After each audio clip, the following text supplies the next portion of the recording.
अडानी के एनडीटीवी खरीदने के बाद चैनल की लग गई लंका।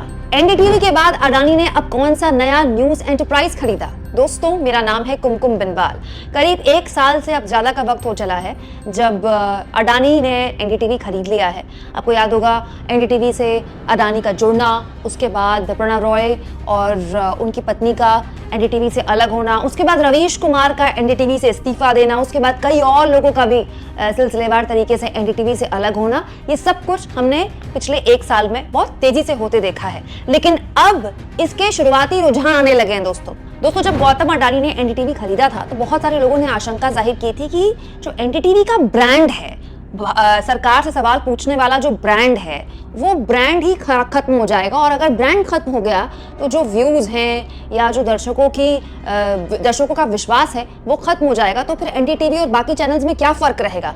एग्जैक्टली ऐसा कुछ होता दिख रहा है दोस्तों। न्यूज लॉन्ड्री की इस खबर को देखिए जिसमें साफ लिखा है कि पिछले साल से इस साल में एनडीटीवी के अंग्रेजी चैनल और एनडीटीवी के हिंदी चैनल में जब कंपैरिजन किया गया व्यूज में, डिजिटल में, क्योंकि आप जानते हैं न्यूज चैनल के सबके अपने यूट्यूब चैनल्स हैं अब, और लोग टीवी में अब न्यूज चैनल कम देखते हैं, यूट्यूब में ज्यादा देखते हैं। तो यूट्यूब के जरिए भी न्यूज चैनल्स कितने देखे जा रहे हैं, ये एक पैमाना बन गया है। तो जो व्यूज एनडीटीवी के अंग्रेजी और हिंदी चैनल के पहले आते थे अडानी के खरीदने से पहले, उसमें और अब में जबरदस्त गिरावट दर्ज की गई है। इतनी गिरावट जो एनडीटीवी के आने वाले भविष्य में संकट खड़ा करती है, क्योंकि टीआरपी तो चैनल के पास पहले से ही नहीं थी। और इसी बीच आ गई ये खबर जो कि साफ बताती है कि एनडीटीवी ही नहीं, अडानी का पूरे के पूरे भारत के मीडिया को लेकर प्लान क्या है। न्यूज लॉन्ड्री की ही एक और खबर मैं आपको दिखा रही हूँ जिसमें साफ लिखा है कि अडानी ग्रुप के एएमजी मीडिया नेटवर्क ने एक्वायर कर लिए हैं 50.5% शेयर्स। किसके?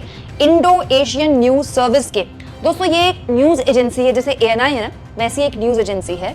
और न्यूज एजेंसी का आज के वक्त में बहुत ही बड़ा योगदान है, क्योंकि न्यूज एजेंसी हायर कर लेते हैं न्यूज चैनल्स, अखबार, और फिर वहीं से उनको फीड मिलती है। तो ऐसे अखबार और ऐसे न्यूज चैनल्स अपने हर जगह अपने रिपोर्टर के खर्चे, अपने सिंगर के खर्चे से बच जाते हैं, वो सीधे एजेंसी हायर कर लेते हैं। लेकिन दोस्तों, इससे एक नुकसान भी होता है। एक तो रिपोर्टर की नौकरी खतरे में आती है, दूसरा उस एजेंसी की मोनोपोली शुरू हो जाती है। आप एएनआई का उदाहरण ले लीजिए तो हाल के सालों में ऐसी बहुत सारे मामले आए जिसमें एएनआई ने या तो अधूरी खबरें दी दर्शकों को, या फिर वो प्रोपेगेंडा आगे बढ़ाया जो गोदी मीडिया ही बढ़ाता है सरकार के लिए। लेकिन इस बीच गौतम अडानी ने जिस तरह से एक बड़ी न्यूज एजेंसी में इन्वेस्ट किया और भारी भरकम इन्वेस्ट किया है, ये साफ तौर पर बताता है कि आने वाले वक्त में जिस मीडिया को हम गोदी मीडिया कहते हैं ना, उसे हमें अडानी और अंबानी मीडिया कहना पड़ेगा, क्योंकि देश का सबसे बड़ा न्यूज नेटवर्क जो है वो तो अंबानी के पास है। दोस्तों, न्यूज 18 इंडिया टीआरपी में नंबर 2 का चैनल है। इसके अलावा न्यूज 18 इंडिया के बहुत सारे रीजनल चैनल्स हैं, बहुत सारे, लगभग हर राज्य में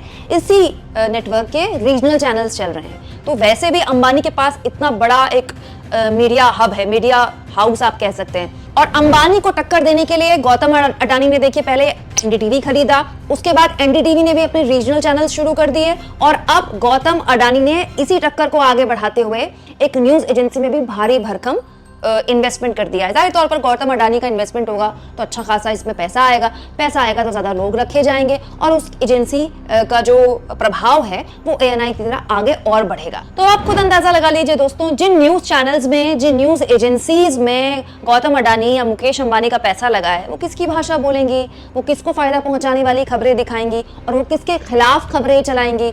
यानी आप कह सकते हैं कि आने वाले वक्त में जो ये so called main stream media है, चाहे वो टेलीविजन मीडिया हो, चाहे वो न्यूज़ मीडिया हो, चाहे वो एजेंसी के तौर पर हम अलग अलग एजेंसीज की बात कर लें, बहुत भयानक संकट यहाँ पर पैदा होने वाला है, न केवल टीआरपी का बल्कि नौकरियों का भी, और इसके साथ साथ सर्वाइवल का भी। लेकिन उससे बड़ा संकट ये एजेंसियां, ये न्यूज चैनल्स खड़ा करेंगे समाज के आगे, क्योंकि जिस तरह से पंप अप किया जा रहा है मीडिया में पैसा, आप सोचिए ना, गौतम अडानी का एनडीटीवी खरीदना, उसके बाद एक एजेंसी में पैसा इतना जबरदस्त तरीके से डालना, ये एक अंदेशा जाहिर करता है, ये आपको एक तरह से इनडायरेक्टली बताता है कि ये पूरी की पूरी तैयारी क्या 2024 के चुनाव के पहले की तैयारी है।